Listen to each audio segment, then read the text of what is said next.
आपको बता दें, उत्तर प्रदेश के जनपद अमरोहा में श्रीमद दयानंद कन्या गुरुकुल महाविद्यालय चोटीपुरा की 2 छात्राओं ने देश में गुरुकुल महाविद्यालय का नाम रोशन किया है। इस अवसर पर महाविद्यालय की प्राचार्य डॉक्टर सुमेधा ने जानकारी देते हुए बताया कि कन्या गुरुकुल महाविद्यालय में देश के 16 प्रांतीय की छात्राओं में शिक्षा प्राप्त कर रही है। वहीं कन्या गुरुकुल महाविद्यालय में पढ़ने वाली 2 छात्राएं राजस्थान में लोक सेवा आयोग के पद पर चयनित हुई हैं, जिन्होंने देश में श्रीमद दयानंद कन्या गुरुकुल महाविद्यालय का नाम रोशन किया। गुरुकुल महाविद्यालय की दोनों छात्राओं के लोक सेवा आयोग चयन होने पर गुरुकुल महाविद्यालय स्टाफ सहित छात्राओं में खुशी की लहर दौड़ रही है। गुरुकुल महाविद्यालय के प्राचार्य का सपना है कि छात्राओं को सशक्त बनाना। वहीं छात्राएं आज के वर्तमान समय में पढ़ लिख कर आगे बढ़ रही हैं।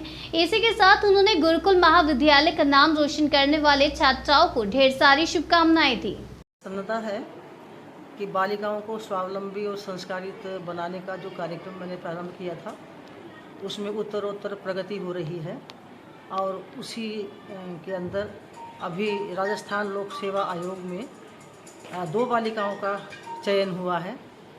एक का नाम है सुश्री मनीषा, वो भी राजस्थान से ही है, क्योंकि यहाँ पर लगभग 15-16 प्रांतों की बालिकाएं पढ़ती हैं और पूर्ण शिक्षा प्राप्त करके वो जाती हैं।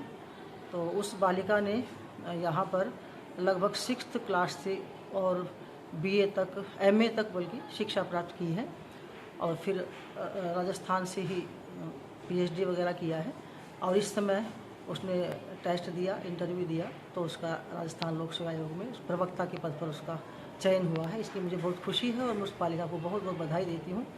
दूसरी बालिका है शिक्षा, वो भी उधर से ही है, तो उसने भी इसी प्रकार से टेस्ट दिया था। वो बालिका भी यहाँ पर लगभग 5th क्लास में पढ़ने के लिए आ गई थी और उसने अपनी पूरी पढ़ाई की। विद्याभ्यास, श्रोताभ्यास में बालिकाएँ आगे रहीं। प्रायशः गुरुकुल में आकर सभी बालिकाएँ, यहाँ का वातावरण ऐसा है कि वो अनुशासित हो जाती हैं और अच्छे से पढ़ती हैं, प्रत्येक विषय को जानती हैं, आचरण की शिक्षा भी प्राप्त करती हैं और विद्या तो प्राप्त करती ही हैं और अपने क्षेत्र में जहाँ भी उनका चयन होता है, जो उनको विद्यालय मिलता है, महाविद्यालय मिलता है, वहाँ पर बहुत ही ईमानदारी से बालिकाएं कार्य करती हैं। मुझे लगता है कि हमने जिस भावना से इस गुरुकुल की स्थापना की थी, वो हमारी भावना पूर्ण हो रही है।